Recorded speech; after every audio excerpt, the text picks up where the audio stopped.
Hello, today we will be talking about one of my favorite pastimes, crying. Stick around.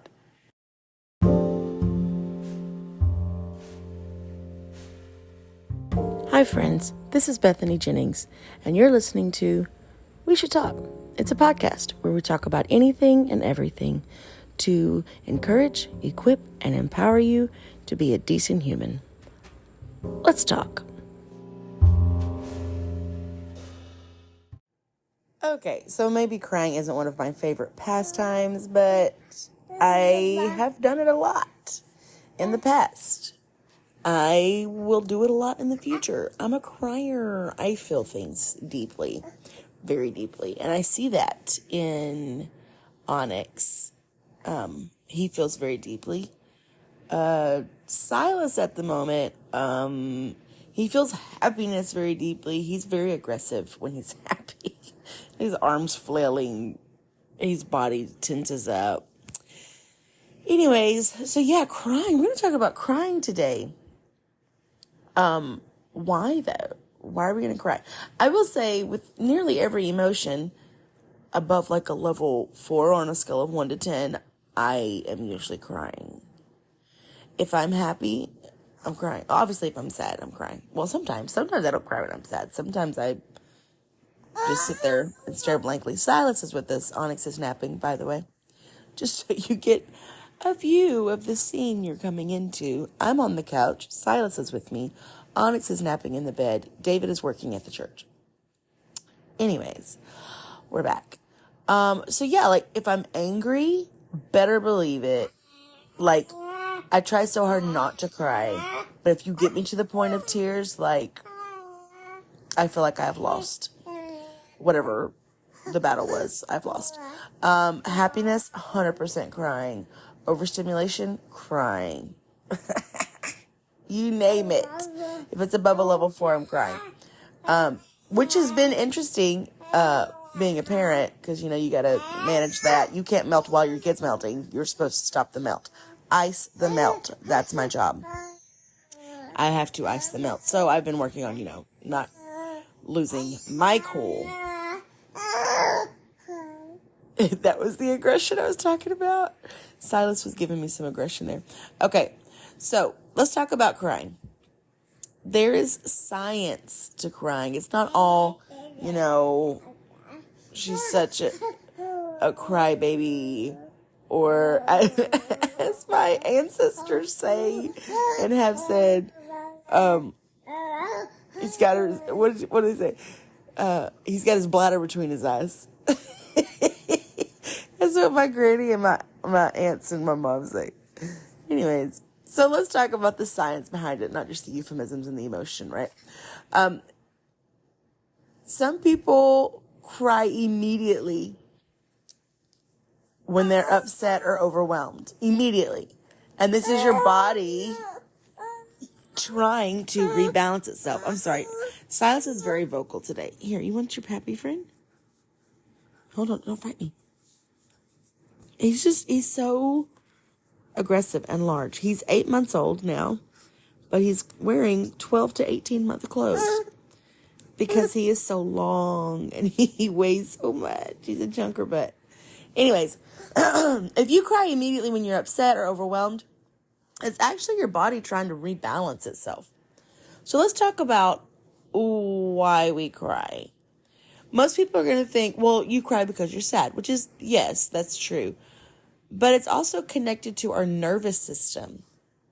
And when our nervous system is off balance, our body's natural reaction to that is to regulate, self-regulate, right? And so part of how we do that is through crying. So what's that about? When we feel angry or overwhelmed, we can start crying, right? Tears flood your eyes. Your body needs that release. A lot of times we'll feel an urge to cry in conflict. When someone yells at you very aggressively and it startles you, shocks you. When someone blames you for something that you had no part in. if you're in a setting that is very overstimulating, lots of sound, lots of noise, lots of flashing lights, a lot of people, very overstimulating. Or even, again, when you're, when you're, overwhelmed in like a positive way, like I'm just overcome with joy, or I'm like, my best friend had her baby today, and there may or may not have been a tear when I got the picture. But not for long, because Onyx needed something. So it's like, regulate. So emotionally overwhelmed, positive or negative, can result in tears because your body wants to regulate your nervous system. So when you are experiencing strong emotion, your body wants to help you come back to balance, right? And crying does that. But why? How? How can crying do that? Well, I'm glad you asked. Your tears contain two very important things. They contain oxytocin and endorphins.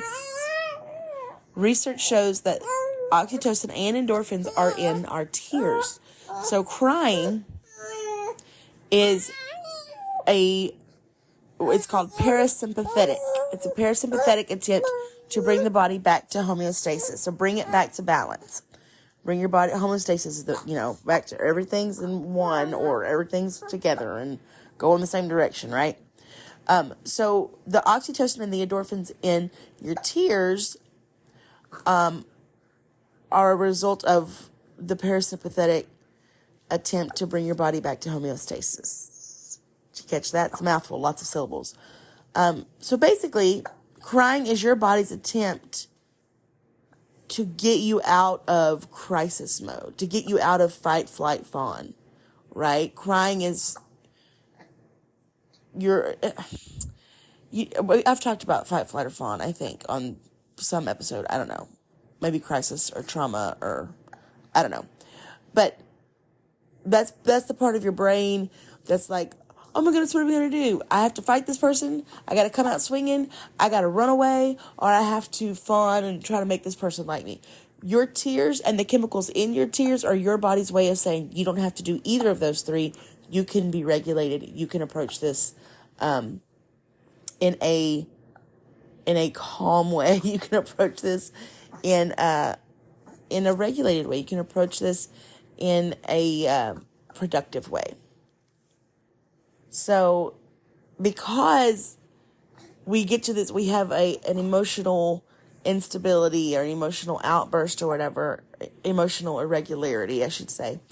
And then we cry and these chemicals happen and our body's coming back to homeostasis.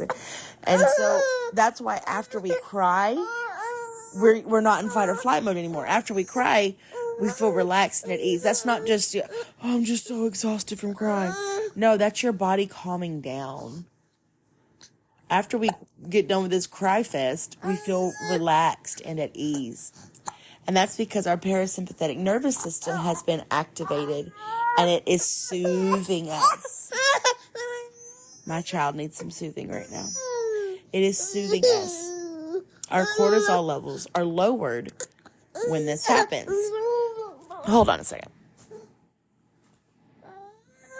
Come here.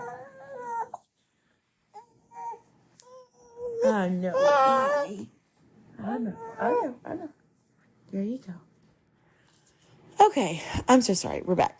This is why the chemicals in your tears and your parasympathetic nervous system doing what it's supposed to do. That's why we feel so relaxed and calm and sometimes even so tired after we have a cry fest.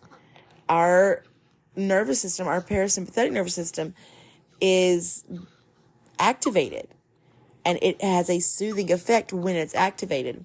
Our cortisol levels are our stress levels. Cortisol is a stress hormone.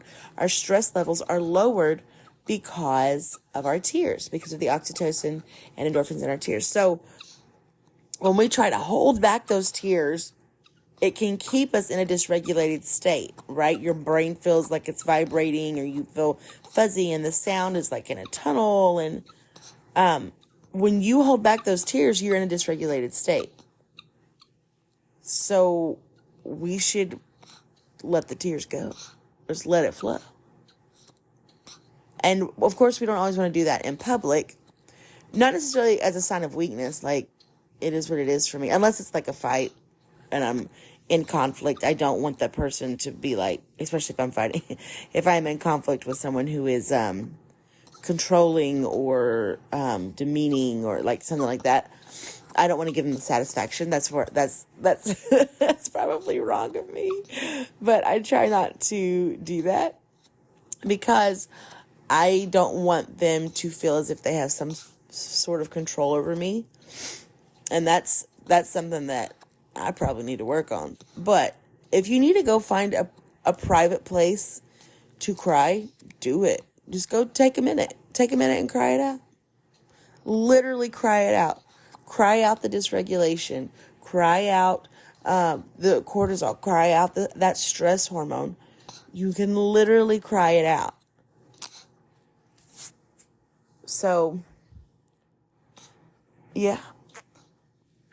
So when you start crying, you're going to feel that I always like, oh, I'm sorry, I didn't mean to start crying. I was not planning on crying. I was, who comes in planning on crying? But I was like, sometimes it does take you by surprise. But at this point, I'm just like, I'm just a crier, friends. I feel deeply. Maybe it's because my body's just so dysregulated. I got to level everything out, get that cortisol out. Tears are your body's way of trying to help you. Don't fight it. Just let it happen. That's why when people tell me, oh, I never cry. I'm like, wow, you must be holding in so much stress. You should cry more. It's so good for you. Gotta let the tears out. Gotta let them flow. So let's do a quick recap, shall we? We tend to cry when we experience any kind of emotional dysregulation, be it positive or negative, right? So it's not just when you're sad or when you're mad or upset, but it can also be when you're happy or surprised, right? But it's your nervous system being connected to the crying, and your body, the crying is your body trying to regulate your nervous system. So any kind of overwhelm, tears, it's because your body needs to release. It needs a release. So when we cry, we are releasing oxytocin and endorphins through our tears, which is fighting against the cortisol levels, right? So the happy chemicals are fighting against the stress chemicals, and it's bringing your body back into homeostasis or into regulation. So don't hold back the tears. Don't stay dysregulated. Cry it out and enjoy yourself in the process. Honestly, sometimes a good cry is just what you need. Just let it happen. I don't know. I don't know that there's ever been a study on the spiritual aspect of that. Like people who cry when they're praying, or people who, some people don't cry when they pray, like ever at all, which is whatever. I do usually, not always, but usually. But I would think if we are casting our cares on Him, as Scripture tells us to do, then sometimes there will be a release of that stress, or release of that cortisol chemical, that, the stress chemical. And we will find relief in our tears, in our oxytocin and endorphins, right? So science and Scripture can line up. They can work together. And it talks about He stores up our tears, so He stores up all of our happy. You think about it. Oxytocin and endorphins, they're helping to fight against negative emotions and negative chemicals and dysregulation and all those things. And in the moment we feel sad, we might feel sad or overwhelmed. But He's holding all of that. And He holds our happy. How about that? Anyways, I don't know if there's been a study done. I should research that. Science and scripture do not go against each other, usually. Like, some science, quote unquote science, they try to say, well, scripture's not this, that, or this, or that. But a lot of science actually confirms scripture. And it's just kind of like, well, the Bible's been saying that for a minute, but I'm glad you guys caught up. A lot of people think psychology and scripture are working against each other. Again, they're not at all. They work hand in hand. So, anyways, just some food for thought. So if you feel like crying today, you should totally cry. You're just regulating your body. There's some days I just feel weepy. I do feel weepy. And I think sometimes that's a call to prayer for me. The Lord is using my human emotion, my human impulse and response to things, to call me to prayer. And there's nothing wrong with that. We need to learn to listen to it. Sometimes depression is the first stage of intercession. To feel that heaviness pulls us to intercession. Anyways, something to think about. Science, scripture, brain chemicals, emotional outbursts. I hope this makes you a better human in some way. All right. Bye, guys.